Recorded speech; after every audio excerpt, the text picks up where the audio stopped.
ஒரு நல்ல தகப்பன் தன் பிள்ளைகள் எப்படி இருக்க வேண்டும் என்று நினைப்பாரோ அதைதான் நமது ஆண்டவராக இயேசு கிறிஸ்துவும் விரும்புகிறார். எனக்காக இதை செய் அதை செய் என்று அவர் எதையுமே கேட்பதில்லை. மற்றவர்களுக்காக நம்மை செய்ய சொல்வாரே தவிர அவருக்காக நாம் எதுவும் செய்ய போவதில்லை. ஒரு காரியம் புரிந்து கொள்ள வேண்டும் கர்த்தரின் இருதயத்தை. அவர் நம்மிடத்தில் எதிர்பார்ப்பது கீழ்ப்படிதல் தான். நம்மை காக்கும்படியாக கர்த்தர் நன்மையான வழிகளை நமக்கு போதிக்கிறார். அந்த நன்மையான வழிகளை கேட்டு புரிந்து கொண்டு அதன்படி வாழ்ந்து நன்மைகளை பெற்று மங்களகரமாய் சுபமாய் நாம் வாழ வேண்டும் என்பதே கர்த்தருடைய சித்தமாய் இருக்கிறது. நம்முடைய பிதாவாகிய தேவனுடைய அன்பும் ஆண்டவராகிய இயேசு கிறிஸ்துவின் கிருபையும் சமாதானமும் உங்கள் அனைவரோடும் கூட என்றென்றைக்கும் இருப்பதாக. தலைப்பு, நான் உன்னை விட்டு விலகுவதும் இல்லை, என்னை கைவிடுவதும் இல்லை. நியாயாதிபதிகள் புஸ்தகம் 1ஆம் அதிகாரம் 2ஆம் அதிகாரம். இஸ்ரவேலர்கள் வனாந்திர பயணத்தை முடித்து கானானுக்குள் நுழைந்த பின்பு யோசுவாயா தலைமையில் சுதந்திர வீரங்களை பங்கிட்டுக் கொண்டார்கள். அதன் பின்பு 110 வயதுள்ளவராய் யோசுவாயா மறைத்தார், கர்த்தரிடத்தில் சென்று சேர்ந்தார். இப்படி இருக்கும்போது அதற்கு அடுத்தபடியாக இஸ்ரவேலர்களின் வம்சம் வளர தொடங்கியது. அதாவது அவர்கள் அடுத்த தலைமுறைகள் வர தொடங்கினார்கள். யோசுவாயாவையும் கானானுக்குள் பிரவேசிக்கும் போது இருந்த மூப்பர்கள், அந்த தலைமுறையினர்கள் எல்லாரும் வாழ்ந்து முடித்து மரணம் அடைந்தனர். அதன் பின்பாக இருந்த அதற்கு அடுத்த தலைமுறைகள், அதாவது யுத்தத்தையும் வனாந்திர பயணத்தையும் கர்த்தருடைய வழி நடத்துதலையும் பாராத புதிய தலைமுறை உருவாகியது. ஒரு குறிப்பிட்ட காலம், நீண்ட காலம் முடிந்த பின்பாக இந்த சமயத்தில் யூதா புத்திரர் கானானுக்குள் யுத்தத்திற்கு சென்றார்கள். இஸ்ரவேலர்கள் இருந்த அந்த கானான் பகுதியில் இன்னும் மீட்டுக் கொள்ளப்படாத இடங்கள் இருந்தன. அதாவது இன்னும் அந்நியர்கள் இஸ்ரவேலரோடு இருந்தார்கள். அவர்களோடு யுத்தம் செய்து அவர்களை வென்று அந்த பகுதிகளையும் வெற்றி பெற இஸ்ரவேலர் கர்த்தரிடத்தில் சென்று ஜெபித்தனர். யார் யுத்தத்துக்கு செல்ல வேண்டும், எந்த கோத்திரத்தார் போக வேண்டும் என்று. அப்பொழுது கர்த்தர் யூதா கோத்திரம் போக வேண்டும் என்று சொன்னார். அப்பொழுது யூதா கோத்திரத்தார் புறப்பட்டு சென்றார்கள். அப்படி சென்று யுத்தம் செய்வதற்காக அவர்கள் புறப்படும் பொழுது சிமியோன் கோத்திரத்தாரையும் துணைக்கு கூட்டிக் கொண்டார்கள். உங்கள் பங்கில் நீங்கள் யுத்தம் செய்ய போகும்போது நாங்கள் உங்களுக்கு துணையாக வருகிறோம், இப்பொழுது நீங்கள் எங்களுக்கு துணையாக வாருங்கள் என்று சிமியோன் கோத்திரத்தாரை அழைத்துக் கொண்டார்கள். இப்படியாக இவர்கள் 2 கோத்திரத்தாரும் யுத்தத்திற்கு சென்று கானானை யுத்தம் செய்து ஜெயித்தார்கள். இப்படியாக மீண்டுமாக யுத்தங்கள் கொஞ்சம் நடந்தது. இப்படி இருக்கும்போது இஸ்ரவேலர்கள் ஒரு மகா பெரிய தவறை செய்தார்கள். கர்த்தருக்கு விரோதமான, கர்த்தர் கட்டளையிட்டதற்கு விரோதமான ஒரு செயலை செய்தார்கள். அது என்னவென்றால், அவர்கள் செய்த மிகப்பெரிய தவறு, அவர்கள் கர்த்தர் சொன்ன ஜனங்களை அவர்கள் அழித்து விடாமல் விட்டு வைத்தார்கள். எல்லோரையும் துரத்தி விடவில்லை, அவர்களை துரத்தி விட்டு இருக்க வேண்டும். பல ஜாதியாரை, கானானியர், ஏவியர், எபூசியர், எமோரியர் போன்ற இந்த ஜனங்களை, அப்படிப்பட்டவர்களை துரத்தி விட வேண்டும் என்று கர்த்தர் சொல்லி இருந்தார். ஆனால் இஸ்ரவேலர்கள் துரத்தி விடாமல் விட்டு வைத்தார்கள். இப்படியாக கர்த்தருக்கு கோபம் ஊட்டினார்கள். இதன் விளைவாக கர்த்தர் ஏற்கனவே உடன்படிக்கை செய்திருந்தார்.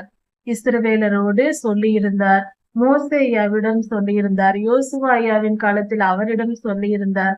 அவர்களுக்கு முக்கியமாக இவர்கள் எல்லாரும், மோசே ஐயா, யோசுவா ஐயா போன்ற தீர்க்கதரிசிகள் சொல்லி இருந்தார்கள் இஸ்ரவேலருக்கு என்ன செய்ய வேண்டும் நீங்கள் என்று சொல்லி இருந்தார்கள். எதை செய்ய வேண்டும்? நீங்கள் கண்டிப்பாக அங்கிருக்கிற அந்நியர்களை உங்களோடு வைத்துக் கொள்ளக்கூடாது, அவர்களை துரத்திவிட வேண்டும். அவர்கள் தேவர்களை நீங்கள் வணங்கக்கூடாது, அவர்களோடு உறவாடக்கூடாது, அவர்களுடைய பண்டிகைகளிலும் விழாக்களிலும் நீங்கள் கலந்து கொள்ளக்கூடாது என்று ஏற்கனவே அவர்கள் சொல்லி இருந்தார்கள். ஆனாலும் இவர்கள் கேட்கவில்லை, கர்த்தருடைய வார்த்தையை மீறினார்கள். ஏனென்றால் கர்த்தர் ஒரு காரியத்தை சொல்லி இருந்தால் அதில் மகா பெரிய ஒரு முக்கியமான ஒரு சில காரியங்கள் இருக்கும். அதை செய்யாதே என்றால் செய்யாமல் இருந்து விடுவது நமக்கு நல்லது. கர்த்தர் செய்யாதே என்று சொன்ன காரியத்தை நாம் மீறிக்கொண்டு அதன் அருமையையும் அதன் வலிமையையும் அதன் ஆழத்தையும் புரிந்து கொள்ளாமல் நாமாக செய்தால் அது விளைவு தவறானதாக போய்விடும். அதற்கு இந்த இந்த விஷயங்களே சாட்சியாக இருக்கிறது. இந்த வேத பகுதி நமக்கு கற்பிக்கிறது. சுலபமாக வேத ஞானத்தை நாம் அறிந்து கொள்ளலாம். கர்த்தரின் இருதயத்தை புரிந்து கொள்ளலாம். ஒரு நல்ல தகப்பன் தன் பிள்ளைகளிடம் எதை எதிர்பார்ப்பாரோ, தன் பிள்ளைகள் எப்படி இருக்க வேண்டும் என்று நினைப்பாரோ, அதைதான் நமது ஆண்டவராக இயேசு கிறிஸ்துவும் விரும்புகிறார். அவர் நம்மிடத்தில் என்ன கேட்கிறார்? எனக்காக இதை செய், அதை செய் என்று அவர் எதையுமே கேட்பதில்லை. மற்றவர்களுக்காக நம்மை செய்ய சொல்வாரே தவிர, நமக்காக அவருக்காக நாம் எதுவும் செய்ய போவதில்லை. ஒரு காரியம் புரிந்து கொள்ள வேண்டும் கர்த்தரின் இருதயத்தை. அவர் நம்மிடத்தில் எதிர்பார்ப்பது கீழ்ப்படிதல் தான். அந்த கீழ்ப்படிதல் நம்மை காப்பாற்றிக் கொள்வதற்காகவே. இந்த உலகத்தில் நன்மையும் தீமையும் இருக்கிறது. தீமையினிடம் நாம் மாட்டிக்கொள்ளாமல் அந்த தீமையை நாம் பெற்று அவஸ்தைப்படக்கூடாது என்பதற்காக நம்மை காக்கும்படியாக கர்த்தர் நன்மையான வழிகளை நமக்கு போதிக்கிறார். அந்த நன்மையான வழிகளை கேட்டு புரிந்து கொண்டு அதன்படி வாழ்ந்து நன்மைகளை பெற்று மங்களகரமாய் சுபமாய் நாம் வாழ வேண்டும் என்பதே கர்த்தருடைய சித்தமாய் இருக்கிறது. அவருடைய சித்தம் நம்மை வருத்தப்படுத்துவதல்ல, நம்மை காப்பாற்றுவதே. அதைதான் அவர் செய்ய விரும்புகிறார். ஆனால் நாம் அதை ஏற்றுக்கொள்வதில்லை. நாமாக தீமையை தேடி போய் விலை கொடுத்து வாங்கி கஷ்டப்பட்டு கொண்டு நம் வாழ்க்கையில் இருக்கிறோம். இதை நாம் சரியாக புரிந்து கொள்ள வேண்டும். இப்படி செய்வதனால் நம்மை நாம் கஷ்டப்படுத்திக் கொள்கிறோம். கர்த்தரின் மனதையும் நாம் காயப்படுத்துகிறோம். இதனால் கர்த்தர் கோபம் அடைகிறார். ஒரு நல்ல தகப்பன் யாராய் இருந்தாலும் அப்படிதான், நாமே மனிதர்களே நாம் அப்படிதான் கோபப்படுவோம். பரம தகப்பன் அப்படி எதிர்பார்ப்பதில் என்ன தவறு இருக்கிறது? இப்படியாக இஸ்ரவேலர்கள் கர்த்தருடைய கட்டளைகளை கைக்கொள்ளாமல், அவருக்கு கீழ்ப்படிந்து நடக்காமல் அந்நியர்களை விட்டு வைத்தார்கள். அந்நியர்களோடு சம்பந்தம் கலைந்தார்கள். அந்நியர்களோடு தேவர்களை வணங்கினார்கள். திருவிழாக்களில் பங்கெடுத்துக் கொண்டார்கள். இப்படியாக கர்த்தருக்கு விரோதமான காரியங்களை பிற்காலத்தில் செய்தார்கள். அதற்கு காரணம் அவர்கள் அந்நியர்களோடு கலந்திருந்ததுதான். அவர்கள் இருந்த இடம்தான். அந்நியர்களோடு அவர்கள் கலந்திருந்ததுதான் அவர்கள் இப்படிப்பட்ட பாவம் செய்வதற்கு ஒரு வாய்ப்பாகவும் அவர்களுக்கு அது சோதனையாகவும் இருந்தது. இதன் விளைவாக அவர்களுக்கு மிகுந்த பாடுகளும் நெருக்கங்களும் இடுக்கங்களும் உருவானது. அதனால் கர்த்தருடைய வார்த்தையை எப்பொழுதும் கீழ்ப்படிவதற்கு ஜாக்கிரதை உள்ளவர்களாய் நாம் இருக்க வேண்டும். இப்படி கர்த்தருடைய வார்த்தையை மீறியதினால் கர்த்தர் என்ன செய்தார் என்றால் அவர்களுக்கு ஒரு தண்டனையை கொடுத்தார். இப்படியாக இஸ்ரவேல் புத்திரர் செய்த தவறின் நிமித்தமாக, இந்த மகா பெரிய பாவத்தின் நிமித்தமாக கர்த்தருடைய வழி நடத்துதலை ஏற்றுக்கொள்ளாமல் தங்களுக்கு தோன்றியபடி தாங்கள் செய்ததின் நிமித்தமாக அவர்களுக்கு இந்த இடரல் வந்தது. அந்த அந்நியர்கள் இவர்கள் மத்தியில் இருந்து இவர்களுக்கு கண்ணியாக, இவர்களுக்கு மிகப்பெரிய சோதனையாகவே இருந்தார்கள். அவர்கள் காலம் முழுவதும் ஏதாவது ஒரு பாவ வழியில் இஸ்ரவேலரை வழி நடத்த முயற்சித்து கொண்டே இருந்தார்கள். காரணம், அவர்கள் பொல்லாத ஆவிகளால் நிரப்பப்பட்டவர்கள். அந்த மனிதர்கள் மூலமாக அவர்களை பயன்படுத்தி பொல்லாத ஆவிகள் இஸ்ரவேலரை பாவம் செய்ய பண்ணியது. அந்த பாவத்தின் நிமித்தம் இஸ்ரவேலர் அந்நியர்களோடு சம்பந்தம் கலந்து அவர்கள் தங்கள் பெண்களை அந்த அந்நியருக்கு கொடுத்து அந்நியர்களின் பெண்களை தங்கள் பிள்ளைகளுக்கு மணமுடித்து இப்படியாக உறவாடி அந்நிய தேவர்களை வணங்கி அவர்கள் பண்டிகை கொண்டாட்டங்கள் திருவிழாக்கள் எல்லாவற்றிலும் ஒன்று சேர்ந்து கர்த்தரை மறந்து போனார்கள். இப்படிப்பட்ட மகா கொடுமையான காரியம் நடந்தது. அதனால்தான் கர்த்தர் அந்த அந்நியர்களை துரத்தி விடுங்கள் என்று ஆரம்பத்திலேயே சொன்னார். ஆனால் யூதா புத்திரர் யுத்தம் செய்ய போன போது இஸ்ரவேலர்கள் அந்த காரியத்தை செய்யவில்லை. இதன் விளைவே இவ்வளவு பெரிய தீமை வந்தது. இப்படி அவர்கள் செய்ததின் நிமித்தமாக கர்த்தர் சில காரியங்களை அவர்களுக்கு சொன்னார். அது என்னவெனில், நீங்கள் இப்படி என் வார்த்தையை மீறி செயல்பட்டதினால் அவர்கள் அந்நியர்கள் உங்களுக்கு கண்ணிகளாக சோதனையாக இருப்பார்கள். உங்களை அந்த அந்நிய மக்களை கொண்டு அந்நியர்களை கொண்டு உங்களை நான் சோதிப்பேன். நீங்கள் உங்கள் பிதாக்கள் செய்தது போல என் கட்டளைகளையும் கற்பனைகளையும் கைக்கொண்டு என் வார்த்தைக்கு கீழ்ப்படிந்து நடப்பீர்களோ மாட்டீர்களோ என்று நான் இந்த அந்நியர்களை வைத்து உங்களை சோதிப்பேன் என்று சொன்னார். இதன் மூலமாக கர்த்தர் அவர்களுக்கு நிரந்தரமாக இப்படிப்பட்ட ஒரு தீமை அவர்களுக்குள் இருக்கும்படியாக கர்த்தருடைய கோபத்தின் நிமித்தம் அவர் தண்டித்தார். இது அவர்களுக்கு சோதனையாக அமைந்தது. கர்த்தரை மறந்து போக வழியாகிவிட்டது.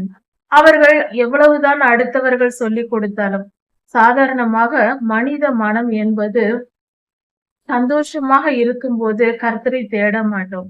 கர்த்தரை நினைத்து பார்க்க நேரம் இருக்காது. வேதம் வாசிக்க நேரம் இருக்காது. ஜெபிக்க நேரம் இருக்காது. கர்த்தருடைய வார்த்தைகளை, செய்திகளை கேட்பதற்கு, ஊழியத்தில் ஈடுபடுவதற்கு நேரம் இருக்காது. எனக்கு எங்கே நேரம் இருக்கிறது? நான் மிகவும் எப்பொழுதும் வேலையாக இருக்கிறேன் என்று நாம் சொல்லிவிடுவோம்.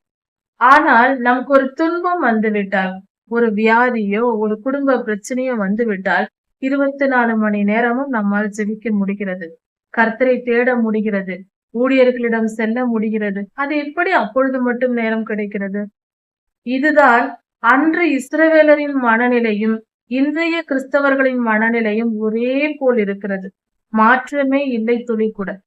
கர்த்தரிடத்தில் நாம் நன்றாக இருக்கும்போது, செழிப்பாக, சமாதானமாக, எல்லா சௌகரியங்களையும், எல்லா ஐஸ்வர்யங்களையும் பெற்று வாழும்போது கர்த்தரை நினைத்து பார்க்க நமக்கு நேரம் இல்லை என்று சொல்லுகிறோம். இது உலகம் மகா பொய்யா இருக்கிறது. நேரமில்லை என்ற சொல் பொய்யான சொல். அது உண்மையே அல்ல.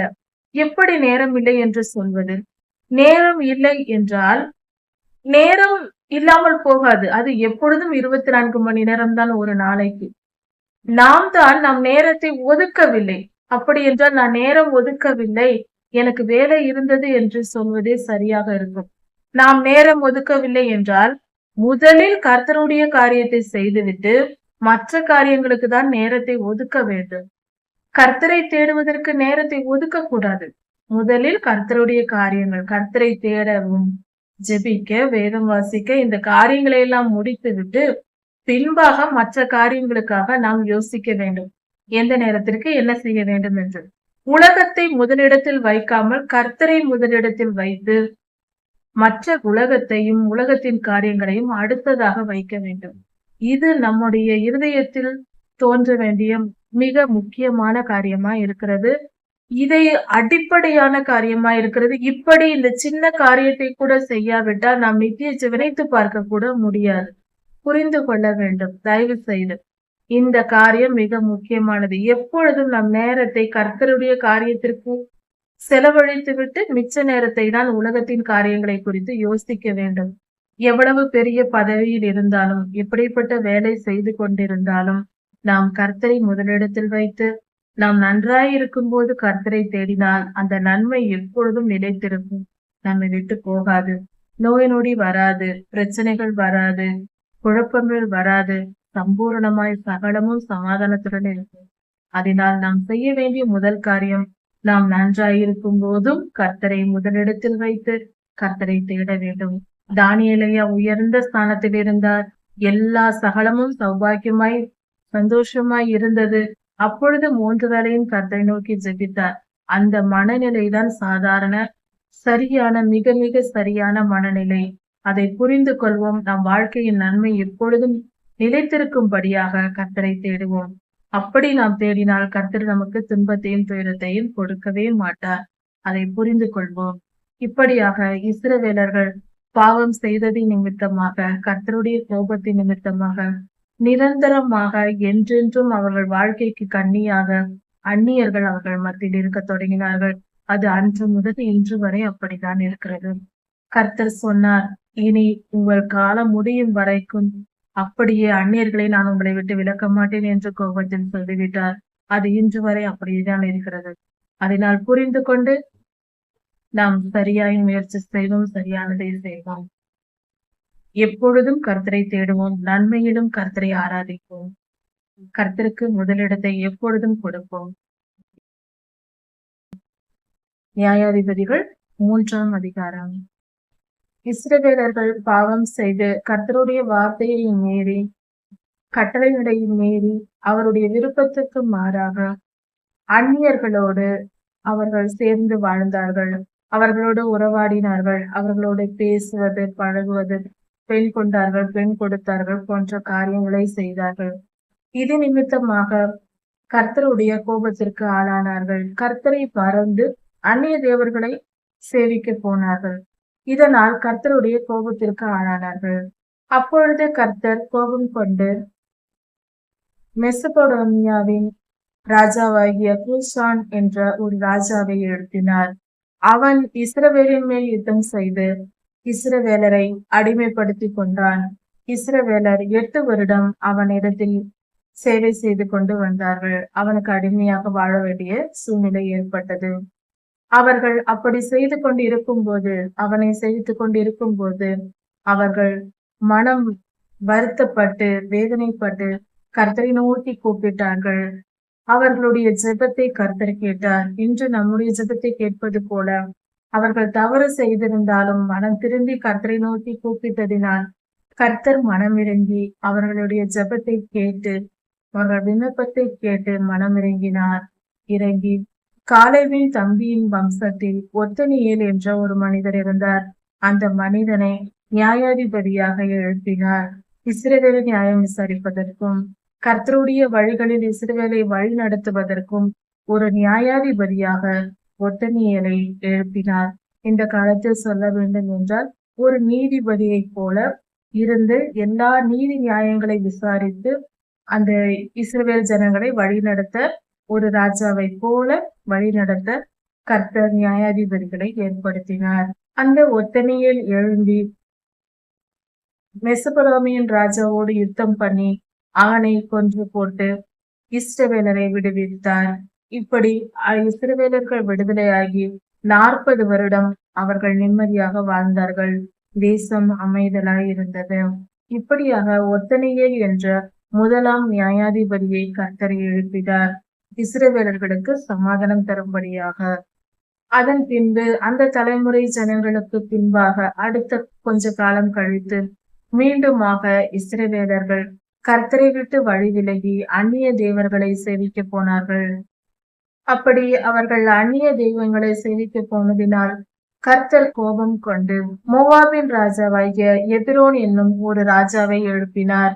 அந்த ராஜா எழும்பி இந்த இஸ்ரவேலரை 18 வருடம் அடிமைப்படுத்தி கொண்டான்.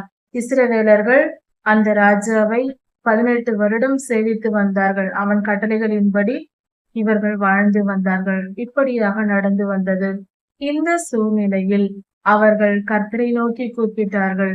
அடுத்த தலைமுறை ஜனங்களாக இருந்திருக்கலாம். அவர்கள் கர்த்தரை நோக்கி கூப்பிட்டு, கர்த்தாவே எங்களை காப்பாற்றும், அந்நியன் எங்களை ஆளுகை செய்கிறான், எங்களை அடிமைப்படுத்துகிறான் என்று. இப்படியாக அடிமைத்தனத்திலிருந்து இஸ்ரவேலர்கள் வேதனையோடு கர்த்தரை நோக்கி கூப்பிட்ட பொழுது, அவர்கள் மனம் திரும்பி கர்த்தரை தேடின பொழுது கர்த்தர் மனம் இறங்கினார்.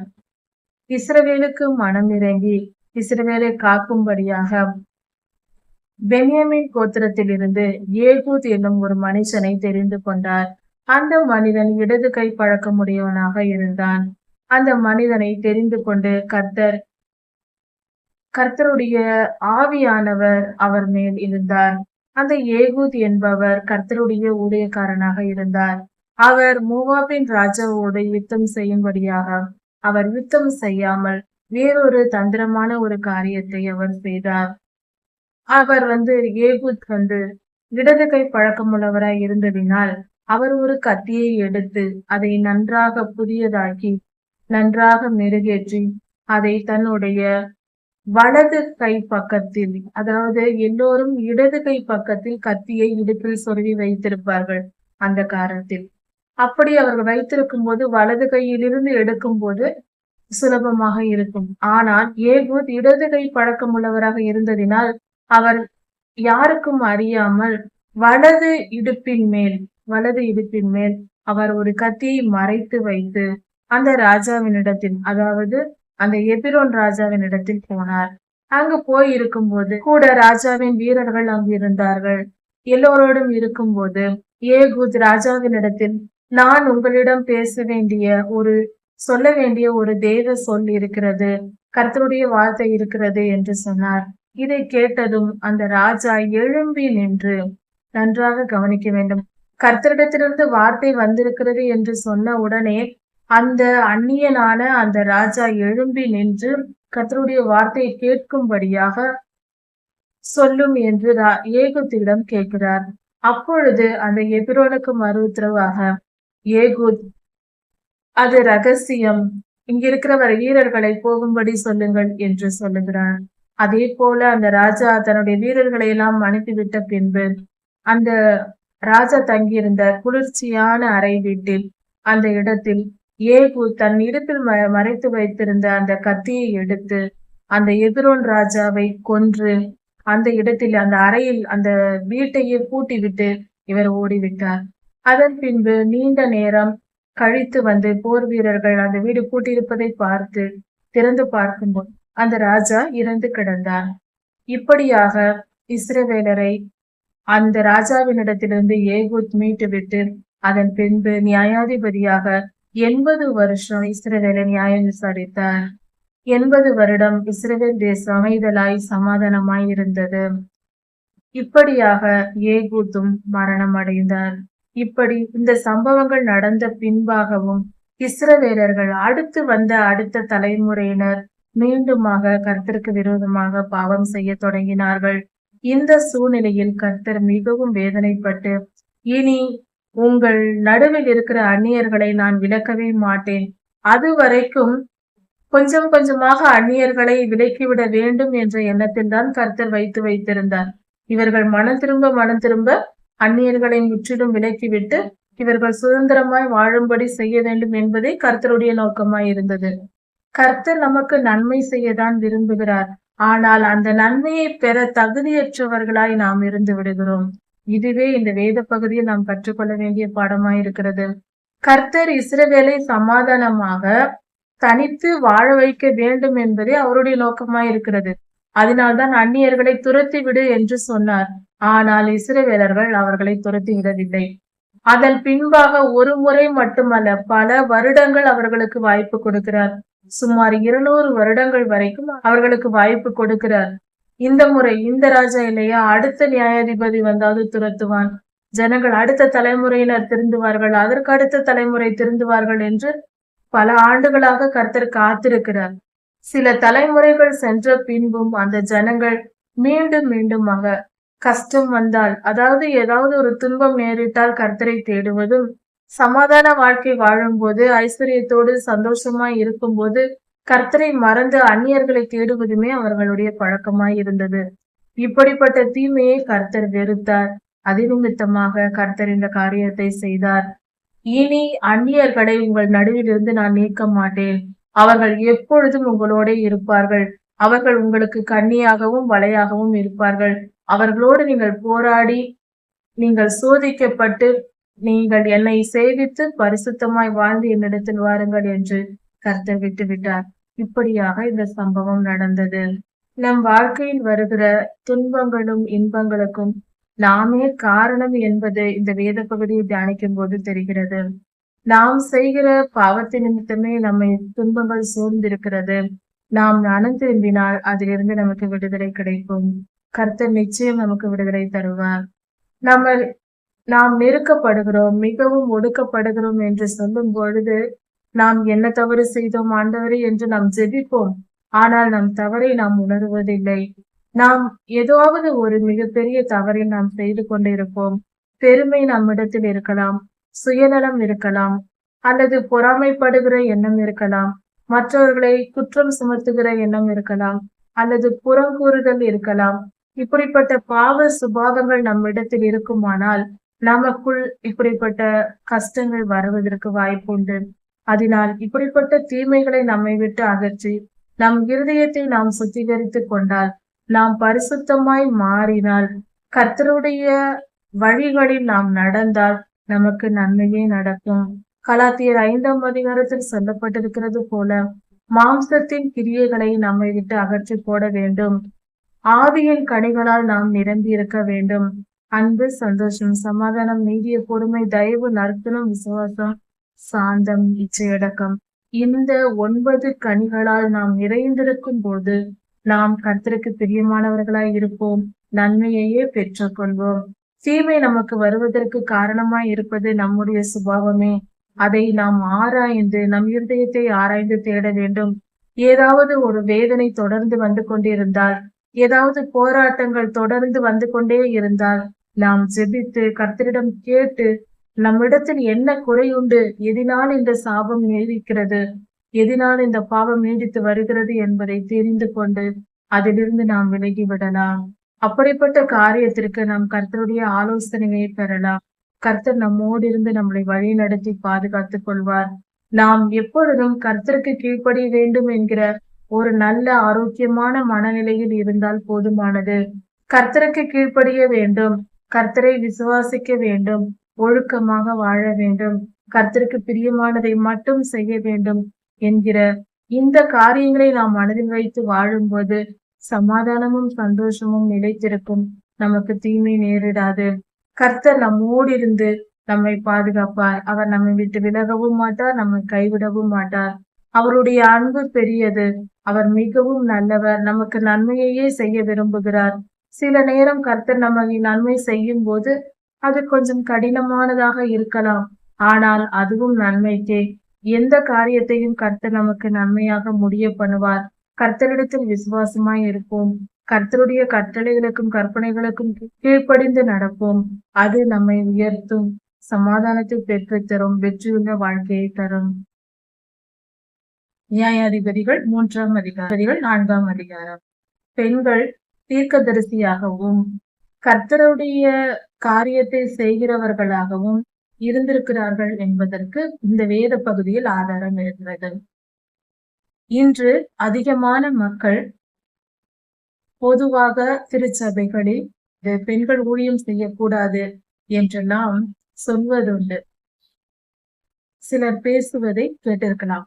ஆனால் ஒரு காரியத்தை மறக்க கூடாது. கண்ணுக்கு கண் பல்லுக்கு பல் என்பதே கர்த்தருடைய நீதியாய் இருக்கிறது. அந்த காலத்தில் முதலில் ஏவலம்மா என்ற ஒரு பெண் மூலியமாக தான் இந்த உலகத்திற்கு பாவமே வந்தது. அது அப்படி இருக்க, சத்ருவை எதிர்த்து யுத்தம் செய்ய கடைசி யுத்தத்தை முடிக்க வேண்டியதும் பெண் சமுதாயமே. இதற்கான ஆதாரங்கள் இந்த வேத பகுதியில் தெளிவாக கொடுக்கப்பட்டிருக்கிறது. பெண்கள் தீர்க்கதரிசியாக எழும்பி ஊழியம் செய்திருக்கிறார்கள். ஒரு ராஜாவை கொன்று இஸ்ரவேலுக்கு சுதந்திரத்தை பெற்று தந்தது ஒரு பெண், யாகேல் என்ற ஒரு பெண். அதை பற்றிய சரித்திரம் இந்த வேத பகுதியில் நாம் தியானிக்கலாம். ஏகோத் என்கிற நியாயாதிபதி இஸ்ரவேலை நியாயம் விசாரித்து அவருடைய வாழ்நாள் முடிந்து அவர் மரணம் அடைந்த பின்பு இஸ்ரவேலர் மீண்டுமாக பாவம் செய்தார்கள்.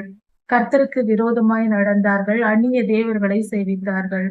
இப்படி நடக்கும் போது அவர்கள் மிகுந்த துன்பத்திற்கும் துயரத்திற்கும் ஆளானார்கள். அப்பொழுது யாபின் என்னும் ஒரு ராஜா இஸ்ரவேலை ஆளுகை செய்து வந்தான். 20 வருடம் ஆண்டு கொண்டான். இஸ்ரவேலர்கள் அந்த ராஜாவினிடத்தில் ஒப்புக் கொடுக்கப்பட்டார்கள். இந்த காரியத்தை கர்த்தரை செய்தார். கர்த்தரை கோபமூட்டினது நிமித்தம் கர்த்தர் அந்த அந்நிய ராஜாவினிடத்தில் யாபினிடத்தில் கர்த்தர் ஒப்புக் கொடுத்தார். இப்படி நடந்து கொண்டிருக்கும் போது 20 வருடம் இஸ்ரவேலர் அந்த ராஜாவை சேவித்தார்கள். அவர்கள் மிகுந்த துன்பத்திற்கும் துயரத்திற்கும் ஆளானார்கள். அப்படி இருக்கும்போது எங்களை காப்பாற்றுங்கள் என்று கர்த்தரை நோக்கி விண்ணப்பம் செய்து கொண்டிருந்தார்கள். அந்த சமயத்தில் இஸ்ரவேலில் பேரிச்ச மரத்தின் கீழ் தொபேரால் என்கிற ஒரு பெண்மணி குடியிருந்தார். அவர் கணவன் பிள்ளைகளோடு குடும்பமாக வாழ்ந்து கொண்டிருந்த ஒரு குடும்ப தலைவியாக இருந்தார். அவர் கர்த்தருடைய ஊழியத்தை செய்கிற ஒரு கர்த்தருடைய தீர்க்கதரிசியாக இருந்திருக்கிறார். நியாயம் விசாரித்திருக்கிறார். இஸ்ரவேலை நியாயம் விசாரித்துக் கொண்டிருந்திருக்கிறார். எந்த பிரச்சனைகள், எந்த குடும்ப சூழ்நிலைகள் என்றாலும் தொபேரால் அம்மாவிடம் வந்து அவர்கள் அனுமதி பெற்று அவர்களுடைய ஆலோசனையை பெற்று மற்றவர்கள் சென்றார்கள். இப்படியாக இஸ்ரவேலை நியாயம் விசாரித்துக் கொண்டிருந்தார். அப்படி இருக்கும்போது அந்த யாபின் என்னும் ராஜாவுக்கு சிசேரா என்ற ஒரு சேனாபதி இருந்தான். அந்த சிசேரா என்பவன் மிகவும் பொல்லாதவன். அவன் மிகவும் கொடுமைக்காரனாக பொல்லாதவனாக இருந்தான். அவன் இஸ்ரவேலோடு யுத்தத்திற்கு வந்தான். இஸ்ரவேலர்கள் அவனை ஜெயிக்க வேண்டியிருந்தது. இப்படிப்பட்ட சூழ்நிலையில் அவன் 900 இருப்பு ரதங்களை வைத்திருந்தான். ஆனால் இருப்பு ரதங்கள் என்பது மிகவும் குறைவாக தான் இருந்தது. ஆனால் இந்த சிசேரா என்பவன் 900 இருப்பு ரதங்களை வைத்திருந்தான். அந்த ரதங்களை வைத்திருக்கும் போது அவனோடு யுத்தம் செய்ய போனால் இஸ்ரவேலர்கள் தோற்று விடுவார்கள்.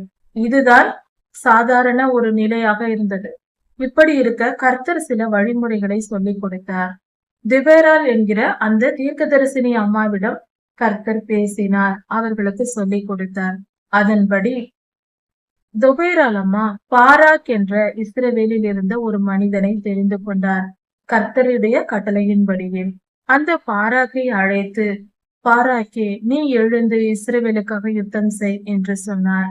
அதற்கு பாராக் என்ற அந்த மனிதன், நான் யுத்தம் செய்ய வேண்டும் என்றால் நீர் எங்களோடு இருக்க வேண்டும், நீங்கள் என்னோடு கூட வருவதென்றால் நான் யுத்தம் செய்கிறேன் என்று பாராக் சொல்லிவிட்டார்.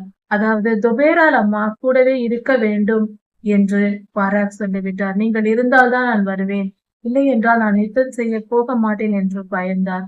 அப்படியானால் நான் உன்னுடனே வருகிறேன், ஆனாலும் கர்த்தர் இஸ்ரவேலை ஒரு பெண்ணின் கையால் ரட்சிப்பாரே தவிர உன்னால் அல்ல என்று சொல்லிவிட்டு பாராக்கை அழைத்து கொண்டு தொபேராள் அம்மா யுத்தத்துக்கு செல்லுகிறார்கள். இவர்கள் கர்த்தருடைய கட்டளைகளின்படியே மலைகளின் மேல் ஏறி வந்தார்கள். அதாவது சிசேரா வந்தது தரையிலிருந்து, பள்ளத்தாக்கிலிருந்து மேலே மலை நோக்கி சென்றான். ஆனால் இவர்கள் கீழிருந்தவர்கள் மேலே மலை மேல் ஏறி மேலிருந்து 10,000 பேர் யுத்தத்திற்கு வந்தார்கள் பாராக்கின் தலைமையில். அப்படி அவர்கள் யுத்தம் செய்ய வரும்போது யோசித்து பார்ப்போம், மலையிலிருந்து கீழே இறங்குவது மிக வேகமாக சுலபமாக இறங்கி விடலாம். ஆனால் ரதங்களை வைத்திருந்தாலும் மலை மேல் ஏறுவது என்பது மிகுந்த பலம் பிரயோகிக்க வேண்டி இருக்கும். யுத்தத்திற்கான ஆலோசனையை கர்த்தர் கொடுத்து மேலே இருந்து கீழே இறங்கி வாருங்கள் என்று சொல்லி, இப்படியாக பாராக்கின் மூலமாக அந்த சிசேராவை தோற்கடிக்க கர்த்தர் வழிமுறைகளை சொன்னார்.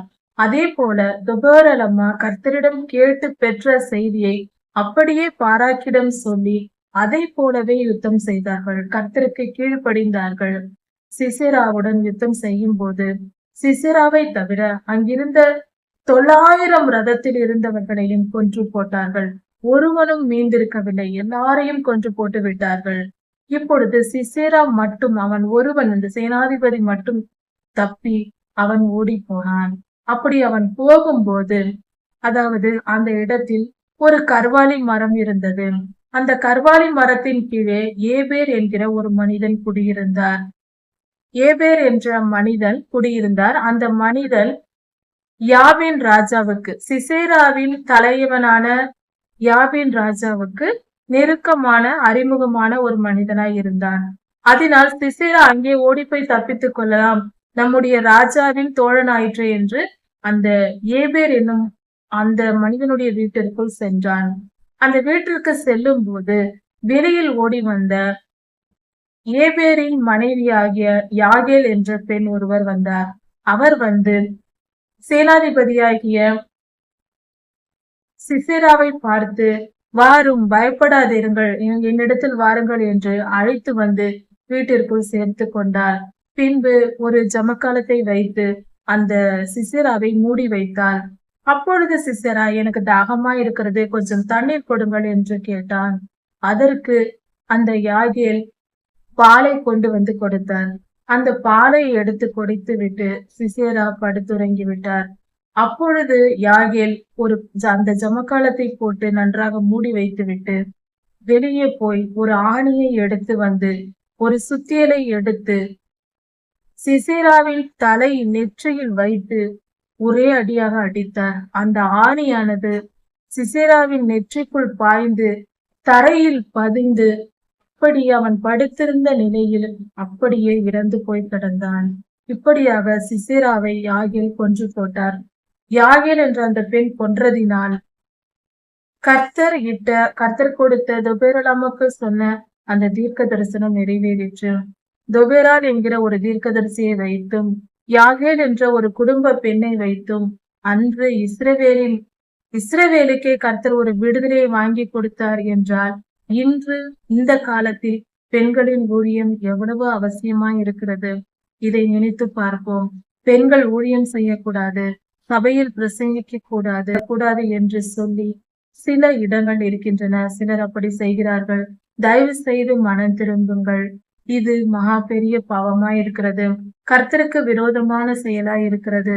இந்த வேத பகுதியை தியானித்து பாருங்கள். யாகேல் என்பது ஒரு பெண்ணே, அது ஒரு குடும்ப தலைவியே. தொபேரால் என்னும் பெண்ணும் ஒரு குடும்ப தலைவியே. அவர்களும் திருமணமாகி பிள்ளைகளோடு குடும்பமாக இருந்தவர்களே. அவர்கள் கர்த்தருக்கு ஊழியம் செய்யவில்லையா? கர்த்தருக்கு ஊழியம் செய்வதற்கு ஆணென்ன பெண்ணென்ன எல்லோரும் செய்ய வேண்டியவர்களே, கர்த்தருடைய பிள்ளைகளே. ஒரு தகப்பன் வீட்டில் சிறு பிள்ளைகள் இருவர் இருக்கிறார்கள் என்றால், ஆண் பிள்ளையும் தகப்பனுக்கு வேலை செய்யும், பெண் பிள்ளைகளும் தங்களுடைய வேலைகளை தாங்கள் செய்வார்கள். அதுபோல கர்த்தர் நமக்கு தகப்பனாய் இருக்கிறார். பெண்களாகிய நாங்களும் கர்த்தருக்கு ஊழியம் செய்ய வேண்டும். இதுவே கர்த்தருடைய சித்தமாய் இருக்கிறது. இதை இந்த வேத பகுதியில் அறிந்து கொள்ளலாம். அதற்கு சாட்சியாகவும் இந்த வேத பகுதி இருக்கிறது. இது வெறும் ஊழியம் செய்வது மட்டுமல்ல, ஒரு டிராக்ட் கொடுப்பதோ நற்செய்தி அறிவிக்கும் செயல் மட்டுமல்ல, தீர்க்க தரிசனம் சொன்ன ஒரு உயர்ந்த தேவ ஊழியம். அது தீர்க்க தரிசன ஊழியம் என்பது. அப்படிப்பட்ட தீர்க்க தரிசனம் சொன்ன ஒரு ஊழியத்தை ஒரு பெண் செய்திருக்கிறார், துபேரால் அம்மா.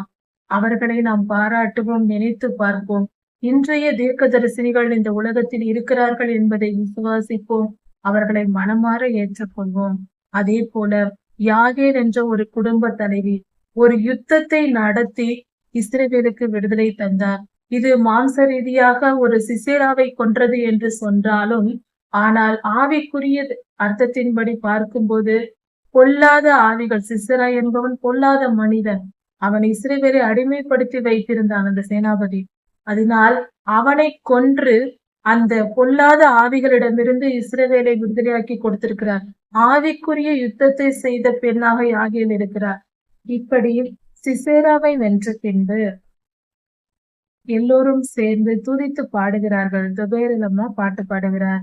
கர்த்தரை துதித்து கர்த்தரை மகிமைப்படுத்தி பாட்டு பாடுகிறார். கர்த்தருக்கு விரோதமாய் எழும்பியவர்கள் சிசேராவை போலவே அழிந்து போவார்கள்.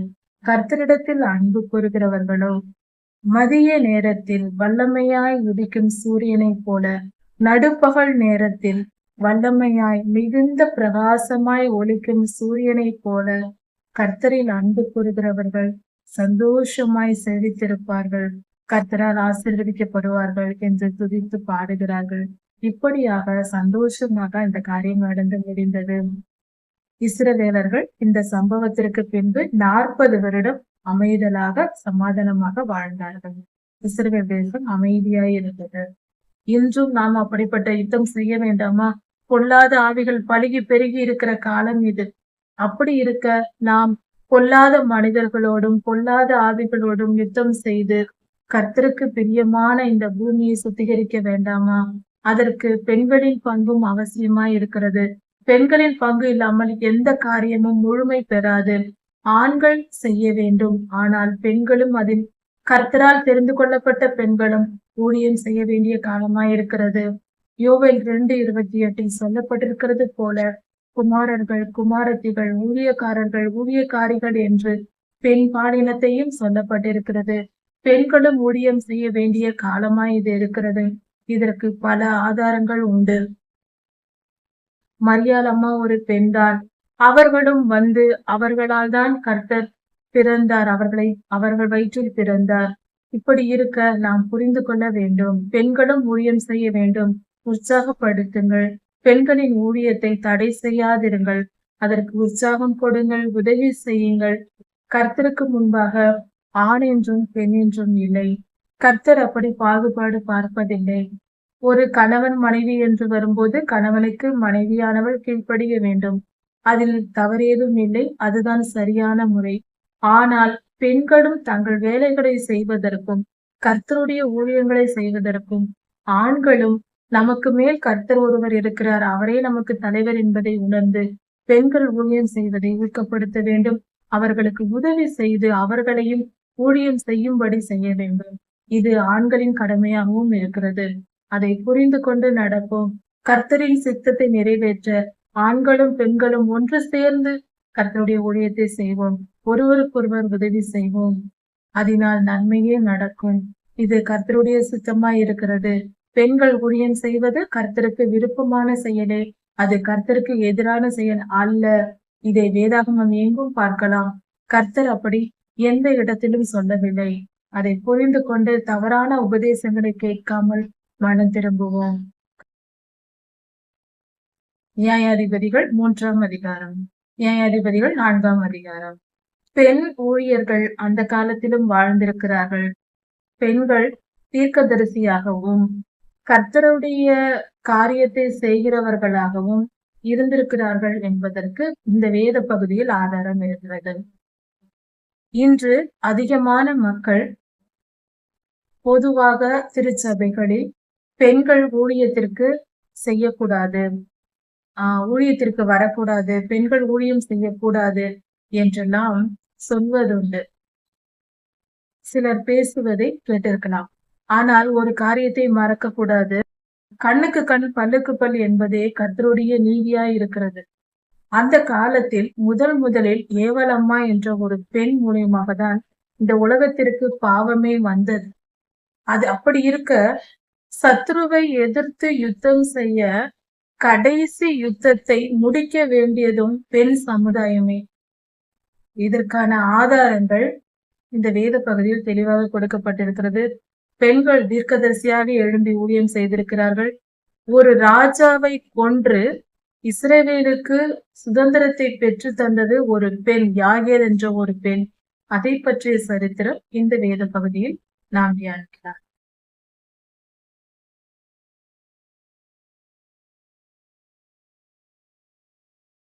ஏகோத் என்கிற நியாயாதிபதி இஸ்ரவேலை நியாயம் விசாரித்து அவருடைய வாழ்நாள் முடிந்து அவர் மரணம் அடைந்த பின்பு இஸ்ரவேலர் மீண்டுமாக பாவம் செய்தார்கள்.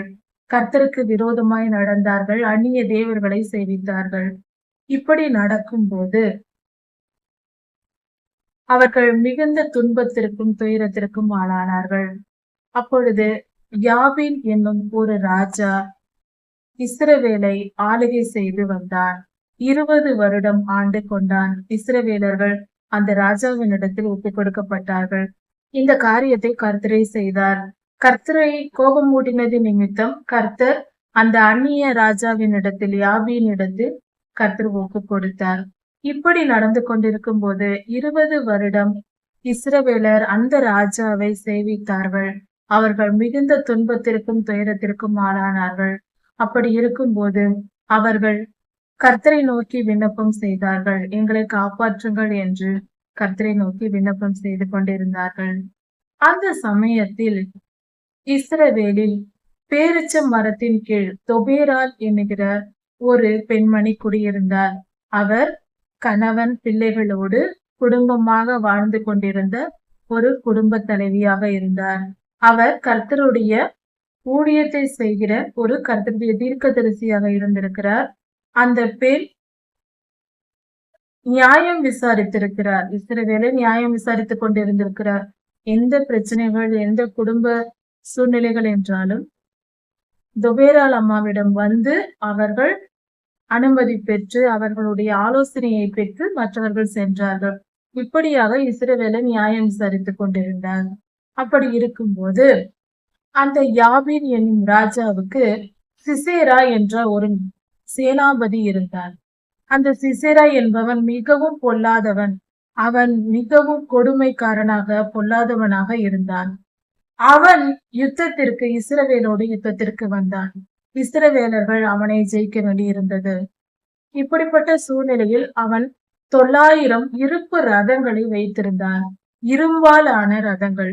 ரதங்களோடு யுத்தம் செய்ய வரும்போது, அதாவது ஒரு இராணுவங்களின் வகைமுறைகள் இருக்கிறது. இந்த காலத்தில் அணுகுண்டுகள் பயன்படுத்துவது போல அந்த காலத்தில் ஆயுதங்களை பயன்படுத்தினார்கள். வெறும் தடி எடுத்துக்கொண்டு சண்டை போடுவார்கள். அந்த காலத்தில் கத்தி, ஈட்டி போன்ற பொருள்களை, பெரிய வாள்களை பயன்படுத்தி வந்தார்கள். ஆனால் இருப்பு ரதங்கள் என்பது மிகவும் குறைவாக தான் இருந்தது. ஆனால் இந்த சிசேரா என்பவன் 900 இருப்பு ரதங்களை வைத்திருந்தான். அந்த ரதங்களை வைத்திருக்கும் போது அவனோடு யுத்தம் செய்ய போனால் இஸ்ரவேலர்கள் தோற்று விடுவார்கள். இதுதான் சாதாரண ஒரு நிலையாக இருந்தது. இப்படி இருக்க கர்த்தர் சில வழிமுறைகளை சொல்லிக் கொடுத்தார். திபேரால் என்கிற அந்த தீர்க்கதரிசினி அம்மாவிடம் கர்த்தர் பேசினார், அவர்களுக்கு சொல்லிக் கொடுத்தார். அதன்படி தொபேரால் அம்மா பாராக் என்ற இஸ்ரவேலில் இருந்த ஒரு மனிதனை தெரிந்து கொண்டார். கர்த்தருடைய கட்டளையின்படியே அந்த பாராக்கை அழைத்து, பாராக்கே, நீ எழுந்து இஸ்ரவேலுக்காக யுத்தம் செய் என்று சொன்னார். அதற்கு பாராக் என்ற அந்த மனிதன், நான் யுத்தம் செய்ய வேண்டும் என்றால் நீர் எங்களோடு இருக்க வேண்டும். நீங்கள் என்னோடு கூட வருவதென்றால் நான் யுத்தம் செய்கிறேன் என்று பாராக் சொல்லிவிட்டார். அதாவது தொபேரால் அம்மா கூடவே இருக்க வேண்டும் என்று பாராக் சொல்லிவிட்டார். நீங்கள் இருந்தால்தான் நான் வருவேன், இல்லை என்றால் நான் யுத்தம் செய்ய போக மாட்டேன் என்று பயந்தார். அப்படியானால் நான் உன்னுடனே வருகிறேன். ஆனாலும் கர்த்தர் இஸ்ரவேலை ஒரு பெண்ணின் கையால் ரட்சிப்பாரே தவிர உன்னால் அல்ல என்று சொல்லிவிட்டு பாராக்கை அழைத்து கொண்டு தொபேரால் அம்மா யுத்தத்துக்கு செல்லுகிறார்கள். இவர்கள் கர்த்தருடைய கட்டளைகளின்படியே மலைகளின் மேல் ஏறி வந்தார்கள். அதாவது சிசேரா வந்தது தரையிலிருந்து, பள்ளத்தாக்கிலிருந்து மேலே மலை நோக்கி சென்றார். ஆனால் இவர்கள் கீழிருந்தவர்கள் மேலே மலை மேல் ஏறி மேலிருந்து 10,000 பேர் யுத்தத்திற்கு வந்தார்கள் பாராக்கின் தலைமையில். அப்படி அவர்கள் யுத்தம் செய்ய வரும்போது யோசித்து பார்ப்போம், மலையிலிருந்து கீழே இறங்குவது மிக வேகமாக சுலபமாக இறங்கி விடலாம். ஆனால் ரதங்களே வைத்திருந்தாலும் மலை மேல் ஏறுவது என்பது மிகுந்த பலம் பிரயோகிக்க வேண்டி இருக்கும். இந்த நேரத்தில் யுத்தத்திற்கான ஆலோசனையை கர்த்தர் கொடுத்து மேலே இருந்து கீழே இறங்கி வாருங்கள் என்று சொல்லி, இப்படியாக பாராக்கின் மூலமாக அந்த சிசேராவை தோற்கடிக்க கர்த்தர் வழிமுறைகளை சொன்னார். அதே போல தொபேரால் அம்மா கர்த்தரிடம் கேட்டு பெற்ற செய்தியை அப்படியே பாராக்கிடம் சொல்லி அதை போலவே யுத்தம் செய்தார்கள். கர்த்தருக்கு கீழ்ப்படிந்தார்கள். சிசேராவுடன் யுத்தம் செய்யும் போது சிசேராவை தவிர அங்கிருந்த 900 ரதத்தில் இருந்தவர்களையும் கொன்று போட்டார்கள். ஒருவனும் மீந்திருக்கவில்லை, எல்லாரையும் கொன்று போட்டு விட்டார்கள். இப்பொழுது சிசேரா மட்டும், அவன் ஒருவன், அந்த சேனாதிபதி மட்டும் தப்பி அவன் ஓடி போனான். அப்படி அவன் போகும்போது, அதாவது அந்த இடத்தில் ஒரு கர்வாலி மரம் இருந்தது. அந்த கர்வாலி மரத்தின் கீழே ஏபேர் என்ற மனிதன் குடியிருந்தார். அந்த மனிதன் யாபின் ராஜாவுக்கு, சிசேராவின் தலைவனான யாபின் ராஜாவுக்கு நெருக்கமான அறிமுகமான ஒரு மனிதனாய் இருந்தான். அதனால் சிசேரா அங்கே ஓடி போய் தப்பித்துக் கொள்ளலாம், நம்முடைய ராஜாவின் தோழனாயிற்று என்று அந்த ஏபேர் என்னும் அந்த மனிதனுடைய வீட்டிற்குள் சென்றான். அந்த வீட்டிற்கு செல்லும் போது வெளியில் ஓடி வந்த ஏபேரின் மனைவியாகிய யாகேல் என்ற பெண் ஒருவர் வந்தார். அவர் வந்து சேனாதிபதியாகிய சிசேராவை பார்த்து, வாரும், பயப்படாதிருங்கள், என்னிடத்தில் வாருங்கள் என்று அழைத்து வந்து வீட்டிற்குள் சேர்த்து கொண்டார். பின்பு ஒரு ஜமக்காலத்தை வைத்து அந்த சிசேராவை மூடி வைத்தார். அப்பொழுது சிசேரா, எனக்கு தாகமா இருக்கிறது, கொஞ்சம் தண்ணீர் கொடுங்கள் என்று கேட்டான். அதற்கு அந்த யாகேல் ஒரு பாத்திரத்தில் பாலை கொண்டு வந்து கொடுத்தார். அந்த பாலை எடுத்து குடித்து விட்டு சிசேரா படுத்துறங்கி விட்டார். அப்பொழுது யாகேல் அந்த ஜமக்காலத்தை போட்டு நன்றாக மூடி வைத்து விட்டு வெளியே போய் ஒரு ஆணியை எடுத்து வந்து ஒரு சுத்தியலை எடுத்து சிசேராவின் தலை நெற்றியில் வைத்து ஒரே அடியாக அடித்தார். அந்த ஆணியானது சிசேராவின் நெற்றிக்குள் பாய்ந்து தரையில் பதிந்து அப்படியே அவன் படுத்திருந்த நிலையில் அப்படியே இறந்து போய் கிடந்தான். இப்படியாக சிசேராவை யாகேல் கொன்று போட்டார். யாகேல் என்ற அந்த பெண் கொன்றதினால் கர்த்தர் கொடுத்த தொபேராலுக்கு சொன்ன அந்த தீர்க்க தரிசனம் நிறைவேறிற்று. தொபேரால் என்கிற ஒரு தீர்க்கதரிசியை வைத்தும் யாகேல் என்ற ஒரு குடும்ப பெண்ணை வைத்தும் அன்று இஸ்ரவேலுக்கே கர்த்தர் ஒரு விடுதலையை வாங்கி கொடுத்தார் என்றால், இன்று இந்த காலத்தில் பெண்களின் ஊழியம் எவ்வளவு அவசியமாய் இருக்கிறது. இதை நினைத்து பார்ப்போம். பெண்கள் ஊழியம் செய்யக்கூடாது, சபையில் பிரசங்கிக்க கூடாது, பெண்கள் எந்த காரியத்திலும் ஈடுபடக்கூடாது என்று சொல்லி சிலர் அப்படி செய்கிறார்கள். தயவு செய்து மனம் திரும்புங்கள். இது மகா பெரிய பாவமாய் இருக்கிறது, கர்த்தருக்கு விரோதமான செயலாய் இருக்கிறது. இந்த வேத பகுதியை தியானித்து பாருங்கள். யாகேல் என்பது ஒரு பெண்ணே, அது ஒரு குடும்ப தலைவியே. தொபேரால் என்னும் பெண்ணும் ஒரு குடும்ப தலைவியே. அவர்களும் திருமணமாகி பிள்ளைகளோடு குடும்பமாக இருந்தவர்களே. அவர்கள் கர்த்தருக்கு ஊழியம் செய்யவில்லையா? கர்த்தருக்கு ஊழியம் செய்வது கர்த்தருக்கு ஊழியம் செய்வதற்கு ஆண் என்ன பெண் என்ன எல்லோரும் செய்ய வேண்டியவர்களே. கர்த்தருடைய பிள்ளைகளை கர்த்தருடைய ஒரு வீட்டில் இருக்கிற ஒரு ஒரு தகப்பன் வீட்டில் சிறு பிள்ளைகள் இருவர் இருக்கிறார்கள் என்றால், ஆண் பிள்ளையும் தகப்பனுக்கு வேலை செய்யும், பெண் பிள்ளைகளும் தங்களுடைய வேலைகளை தாங்கள் செய்வார்கள். அதுபோல கர்த்தர் நமக்கு தகப்பனாய் இருக்கிறார். பெண்களாகிய நாங்களும் கர்த்தருக்கு ஊழியம் செய்ய வேண்டும்.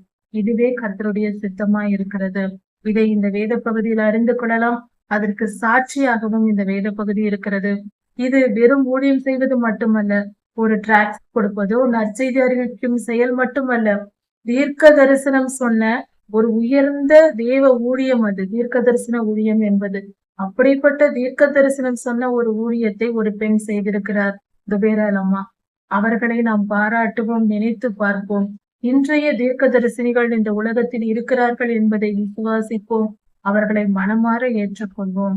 அதே போல யாகேல் என்ற ஒரு குடும்ப தலைவி ஒரு யுத்தத்தை நடத்தி இஸ்ரவேலுக்கு விடுதலை தந்தார். இது மாம்ச ரீதியாக ஒரு சிசேராவை கொன்றது என்று சொன்னாலும், ஆனால் ஆவிக்குரிய அர்த்தத்தின்படி பார்க்கும்போது பொல்லாத ஆவிகள், சிசேரா என்பவன் பொல்லாத மனிதன். அவன் இஸ்ரவேலை அடிமைப்படுத்தி வைத்திருந்தான் அந்த சேனாபதி. அதனால் அவனை கொன்று அந்த பொல்லாத ஆவிகளிடமிருந்து இஸ்ரவேலை விடுதலையாக்கி கொடுத்திருக்கிறார். ஆவிக்குரிய யுத்தத்தை செய்த பெண்ணாக யாகேல் இருக்கிறார். இன்றும் நாம் அப்படிப்பட்ட யுத்தம் செய்ய வேண்டாமா? பொல்லாத ஆவிகள் பலுகி பெருகி இருக்கிற காலம் இது. அப்படி இருக்க நாம் பொல்லாத மனிதர்களோடும் பொல்லாத ஆவிகளோடும் யுத்தம் செய்து கர்த்தருக்கு பிரியமான இந்த பூமியை சுத்திகரிக்க வேண்டாமா? அதற்கு பெண்களின் பங்கும் அவசியமாய் இருக்கிறது. பெண்களின் பங்கு இல்லாமல் எந்த காரியமும் முழுமை பெறாது. ஆண்கள் செய்ய வேண்டும், ஆனால் பெண்களும் அதில் கர்த்தரால் தெரிந்து கொள்ளப்பட்ட பெண்களும் ஊழியம் செய்ய வேண்டிய காலமாயிருக்கிறது. யோவேல் 2:28 சொல்லப்பட்டிருக்கிறது போல குமாரர்கள், குமாரத்திகள், ஊழியக்காரர்கள், ஊழியக்காரிகள் என்று பெண் பாலினத்தையும் சொல்லப்பட்டிருக்கிறது. பெண்களும் ஊழியம் செய்ய வேண்டிய காலமாய் இது இருக்கிறது. இதற்கு பல ஆதாரங்கள் உண்டு. மரியாள் என்ற ஒரு பெண்ணின் வயிற்றில் இருந்துதான் கர்த்தர் முதல் வருகையை கொடுத்தார். அப்படி அந்த பெண்ணை பயன்படுத்தினார். அப்படி இருக்கும்போது கர்த்தரே பெண்களை பயன்படுத்தும் போது மனிதன் அதை தவறு என்று சொல்வது மகா பெரிய தவறு. கர்த்தருக்கு விரோதமான செயல். அதனால் பெண்களும் ஊழியம் செய்ய வேண்டும். உற்சாகப்படுத்துங்கள். பெண்களின் ஊழியத்தை தடை செய்யாதிருங்கள். அதற்கு உற்சாகம் கொடுங்கள், உதவி செய்யுங்கள். கர்த்தருக்கு முன்பாக ஆண் என்றும் பெண் என்றும் இல்லை. கர்த்தர் அப்படி பாகுபாடு பார்ப்பதில்லை. ஆண்களுக்கு பெண்கள் கீழ்ப்படிந்து நடக்க வேண்டியவர்களே, அதில் சந்தேகம் இல்லை. ஒரு கணவன் மனைவி என்று வரும்போது கணவனுக்கு மனைவியானவள் கீழ்ப்படிய வேண்டும். அதில் தவறேதும் இல்லை. அதுதான் சரியான முறை. ஆனால் பெண்களும் தங்கள் வேலைகளை செய்வதற்கும் கர்த்தருடைய ஊழியங்களை செய்வதற்கும் ஆண்களும் நமக்கு மேல் கர்த்தர் ஒருவர் இருக்கிறார், அவரே நமக்கு தலைவர் என்பதை உணர்ந்து பெண்கள் ஊழியம் செய்வதை ஊக்கப்படுத்த வேண்டும். அவர்களுக்கு உதவி செய்து அவர்களையும் ஊழியம் செய்யும்படி செய்ய வேண்டும். இது ஆண்களின் கடமையாகவும் இருக்கிறது. அதை புரிந்து கொண்டு நடப்போம். கர்த்தரின் சித்தத்தை நிறைவேற்ற ஆண்களும் பெண்களும் ஒன்று சேர்ந்து கர்த்தருடைய ஊழியத்தை செய்வோம். ஒருவருக்கொருவர் உதவி செய்வோம். அதனால் நன்மையே நடக்கும். இது கர்த்தருடைய சித்தமாய் இருக்கிறது. பெண்கள் ஊழியம் செய்வது கர்த்தருக்கு விருப்பமான செயலே. அது கர்த்தருக்கு எதிரான செயல் அல்ல. இதை வேதாகமம் எங்கும் பார்க்கலாம். கர்த்தர் அப்படி எந்த இடத்திலும் சொல்லவில்லை. அதை புரிந்து கொண்டு தவறான உபதேசங்களை கேட்காமல் மனம் திரும்புவோம். கர்த்தர் உங்களை ஆசீர்வதிப்பாராக. இதன் தொடர்ச்சியை அடுத்த செய்தியில் பார்க்கலாம். மாரநாதா.